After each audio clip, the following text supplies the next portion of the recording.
Hi friends, Daniel స్టైసన్ హీరోగా నటించిన stand your ground cinema ఈ మధ్య రిలీజ్ అయింది. ఈ సినిమా ఎలా ఉందో ఇప్పుడు చూద్దాం. జాక్ తన భార్య ప్రెగ్నెంట్, ఆమెని చాలా జాగ్రత్తగా చూసుకుంటూ సరదాగా ఫ్రెండ్ ఇంటికి వెళ్తాడు. అయితే ఆ ఏరియా లోకల్ డాన్ కొడుకు ఆ ఇంటిని కాజేయాలనుకుంటాడు. ఎంత అడిగినా ఇవ్వడు.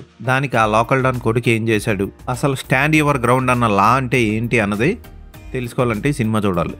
హీరో జాక్ పాత్రధారి డేనియల్ స్టైసన్ బాగా చేశాడు. కామ్గా ఉంటూనే క్లైమాక్స్కి వచ్చేసరికి విశ్వరూపం చూపిస్తాడు. పోలీస్ ఆఫీసర్ డ్వైన్ పాత్రలో ప్యాట్రిక్ రెగిస్ ఓకే అనిపిస్తాడు. ఈ సినిమాలో విలన్ ఉంటాడు. విలన్ గాడు కొడుకుంటాడు.